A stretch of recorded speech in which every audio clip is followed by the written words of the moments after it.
Hey, Dana here, and welcome to my vlog, and this is living with prostate cancer. This was my follow-up after I had the PSA scan, That'll be you. or PET I scan. wasn't even going to try to attempt it. Well, No, I'll be back up to get you. unfortunately, they can't explain why my PSA is rising.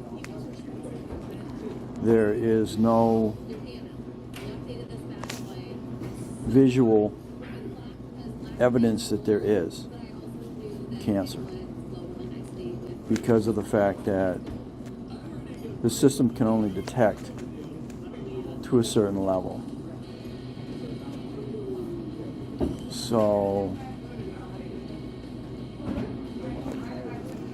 we're at a point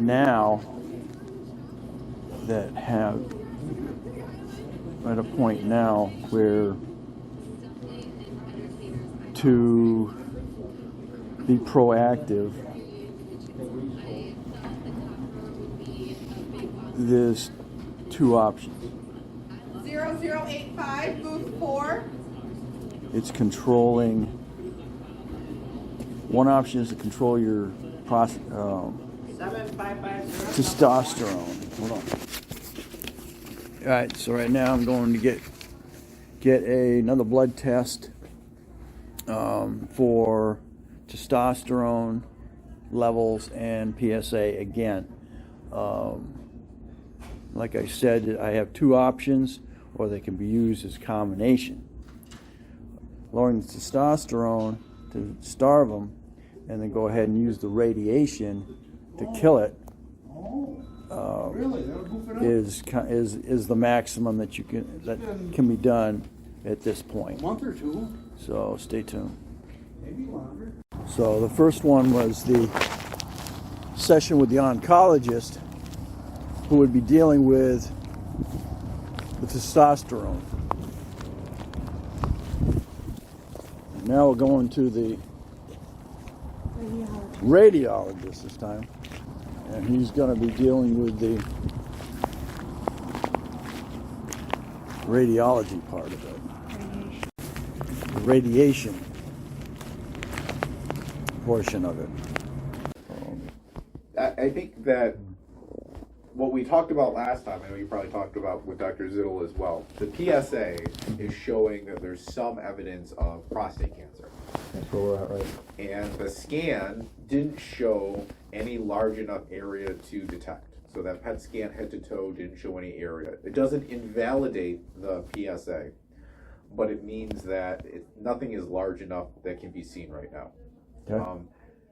And with your features and age, meaning like not the most aggressive, but like this Gleason 4+3=7 with a margin, questionable margin, the right answer would be to do treatment starting sooner rather than later. Within 6 months of the medicine and about 7.5 weeks of the radiation. Being proactive, yeah. Let me stop there and say, does that kind of all make sense? Sync up with what you heard? Combination of the two, yeah.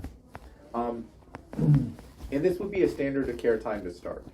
Although I'm going to say, I don't want to start radiation right away as long as you're up for waiting a little bit. Okay. So you're starting the anti-testosterone therapy with the pills first, Okay. and then he's going to give you the injection in like a week or two. Is that correct?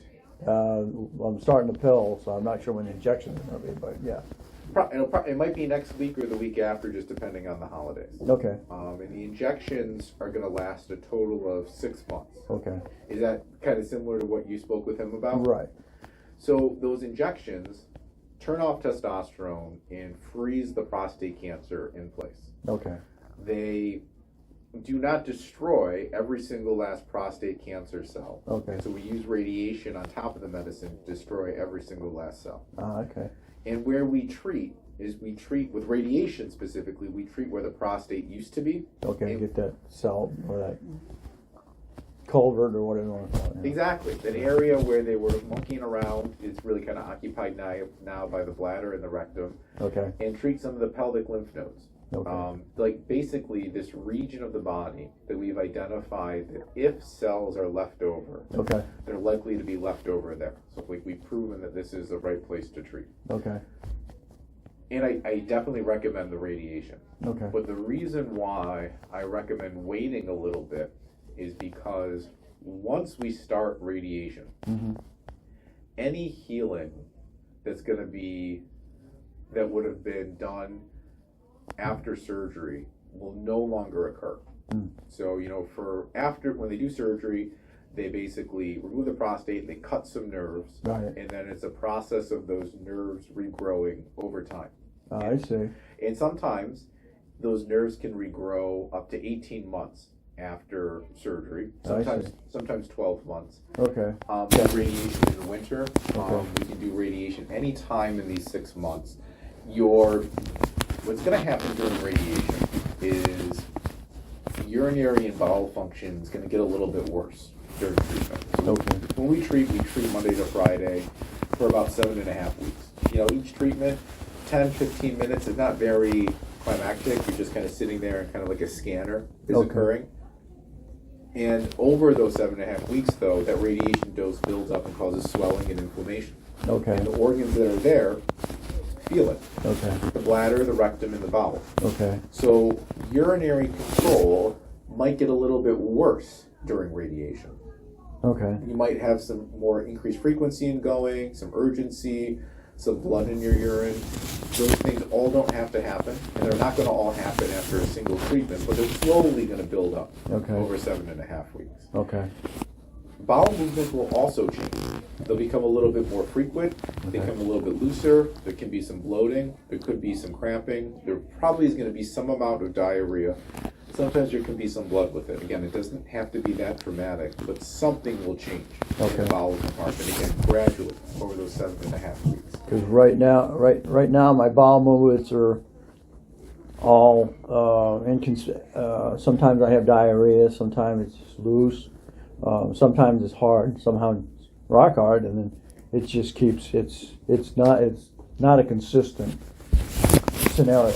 We'll probably make it more consistent on the loose side once we start treatment. And all of these things, all these side effects, get better in the majority of people. Okay. But not everyone. Somewhere around 8% of men who get these radiation doses have scar tissue that we cause that leads to a permanent change in urinary or bowel function that needs a medicine. So, for instance, we could make you more frequently go to the bathroom because your bladder doesn't hold on to as much. Okay. There's medicine to help with that. Okay. We could scar the rectal wall so that you have more frequent bowel movements that are just straight loose. No alternating, and you need Imodium. Okay. So the medicines don't have to be a major lift, but there's about an 8% chance that some medicine could be used for months, years, or even forever. I'm talking about after radiation, not during. Right. It means about 92% of people don't fall in that situation. So there's some people who do. And there's about a 1%, less than 1% chance that we cause some amount of bleeding that requires a procedure. So radiation really causes swelling and inflammation short term and scar tissue long term. And sometimes if you get scar tissue that's too much along the rectal wall, you get rectal bleeding. And it's under 1% for that to happen. And they can fix it, or they fix it with a colonoscopy and burning it with a laser. I know that sounds crazy, but it absolutely works. Sometimes we can cause scarring of the bladder wall that leads to bleeding. And again, that's rare, under 1%. And we can fix it, but we fix it by putting you in a high oxygen chamber tank and having you sit there for a number of days, called hyperbaric oxygen. Again, it seems like this weird thing, but it actually works. So there are people, most people go through this, have some symptoms during treatment, get back to where they were before. But then there's about 8% who don't, and there's a less than 1% who need a procedure to really fix things. So that's kind of the radiation course. Let me stop there and say, does that make sense? Yep. The only other thing we'll have a negative impact on is erectile function. And will basically potentially scar some blood vessels. I think a banding technique will still work, but it might be more difficult for it to work. And this is something that's going to happen slowly over years after the radiation. Because really radiation is, like I said, just swelling and inflammation short term, scar tissue long term. I see. Okay. Let me stop there and say, does that all make sense? Oh, yeah. The chance of all this working, though, this being the radiation, the anti-testosterone therapy, taking the PSA back down to 0 and keeping it there, somewhere around 85%. So what these treatments have been proven to work, and this is not an imminently life-threatening process. The goal of jumping on it early is to jump on it when we maximize the chance of it being in the pelvis only. Okay. Because if we can zap it with radiation, that's when we can completely put the prostate cancer away. Gotcha. So, It seems like Sounds you've heard all positive. this before. sounds positive. Gotcha. What's on your mind? Madison. Gotcha. She's trying to black out the past. You're not helping. No, I'm sorry. What we can, the first step for radiation is a planning session where you come in, you Okay. do a specialized scan just to get your precise location in a room. Okay. And then usually from there it takes us about 2 weeks or so to start treatment. Okay. I would like to wait on doing that until after, or at least until I know the date of the injection. Okay. The Okay. reason why is I was completely incorrect on the date of the surgery. Your healing is your healing. Okay. But there is something about the synergy of those cells being starved of testosterone once radiation hits them. Mm. Like 1 + 1 = 3. Yeah, So he what I- said that. So what I've typically done is I wait to see when the injection is, Mhm. and we could go ahead and kind of schedule a planning session. It's probably going to be sometime in mid-January for the planning session. You've already started treatment once you start the pills, so it's not like we're putting this on. Okay. But then that means radiation might start February and go through March, Mhm. which are kind of rough months weather-wise. Mhm. You could always do March to April, it wouldn't be any difference, but I think that would be the schedule that is like the closest to, hey, we're just doing everything by the book. Okay. Basically, start the medicine, get the testosterone out of the system, let those cells get to that state, then hit them with radiation and let the anti-testosterone therapy keep working. Okay. So that's the plan. Is there a marked go max once I've started the injection? Is there a good time to wait a little while and then You hit can- it, or what do you want? You can wait up to 2 months after the injection. Have And there's- started? Yep. Okay. And there's no difference. So Oh, I I think see. as long as the medicine is in the system and working, Okay. anywhere in the first 2 months, sometimes even the first 4 months of the medicine, Okay. radiation is totally fine. Okay. Are you asking, do you have anything planned over the next couple months at all? No. And scheduling wise really is a matter, I think at this point, after just waiting for the injection, more of convenience and comfort. Right. As long as we start in the next couple months rather than effectiveness or side effects. Yeah, Does that make sense? Yep. Yeah, it's just the weather scenario getting down here. How long a drive is it about? Well, from the house, we're just in Wayland, Gotcha. so I can drive him. What we could always do is we could always just kind of split the difference and say we could do the planning session in mid-February instead of mid-January, which means treatment would start in March. Which there'd still be probably some weather days, but a lot of that wouldn't be bad weather days. Okay. And we would still be done by the time the spring is kind of nicer. there we go.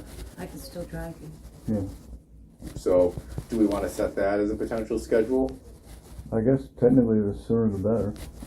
Or we could start, or I could wait for the injection and just schedule you mid-January. You guys can also go home and think about it and let me know. But I think one of those 2 dates makes sense, either mid-January for a planning session and then start treatment February. Treatment goes February to March.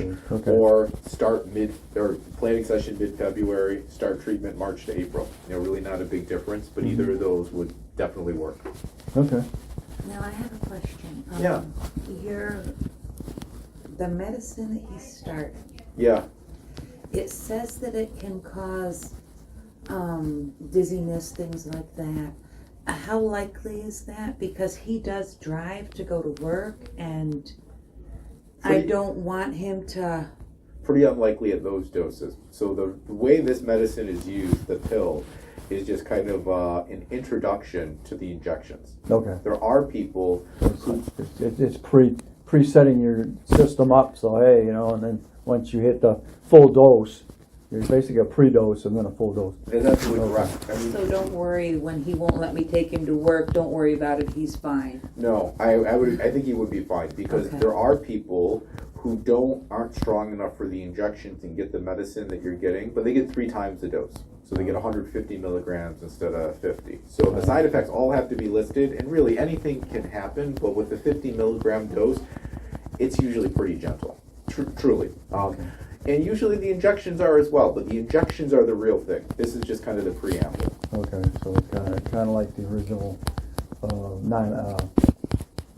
COVID scenario. You had to have like 2 or 3, and then I had the was it scurvy? No, what's the other one? The Shingle, yeah, Okay. shingle shot. Had one, Scurvy and then I had for a the second there. I was, Yeah, I was scurvy. too. I was like, oh my God, dude, you didn't have scurvy. Shingle, Away from me. scurvy. I've been overseas. I was overseas for years, and the scurvy was freaking That's hilarious. But anyway. I laughed at you.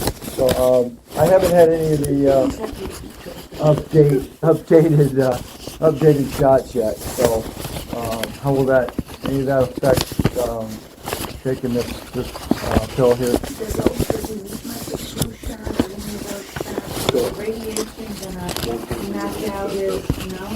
You get all your regular vaccinations, as long as you get everything's the same. Okay. None of it will really impact your immune system. I think the only thing left to decide is if you would want to do the radiation. Okay. You don't have to decide it today. I'm not gonna, if you walk out of here, I'm not going to give you an appointment anyway. You're going to wait for the injection is set up. Okay. But it'll either be mid-January or mid-February. I would say mid-January.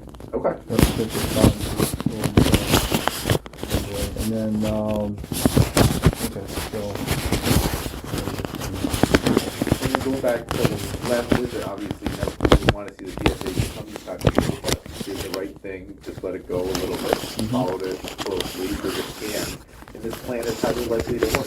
It's for treatment, but this would be the right time to do the treatment. Okay. And what, like I said, what I'll do today is when you leave, you won't have an appointment, and I'll make the injection in, we'll do either the 2nd or 3rd week of January. Okay. That planning session. Okay. And there's a couple bladder fill instructions, but I might give them to you in the office that day. So Okay. between now and then, it's just hurry up and wait.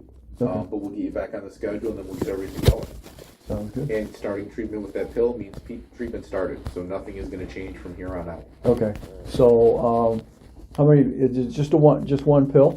Yep. Okay, and that's supposed to be good up until the time that I have the actual injection. And Yeah, I typically tell men just to take the pill to completion. Some other people tell them to stop a couple days after the injection. I really don't know how Dr. Zittel likes to do it, but I would just take it to completion. It Okay. usually doesn't hurt. Okay, so it's one. It's just a pill. It's just a one.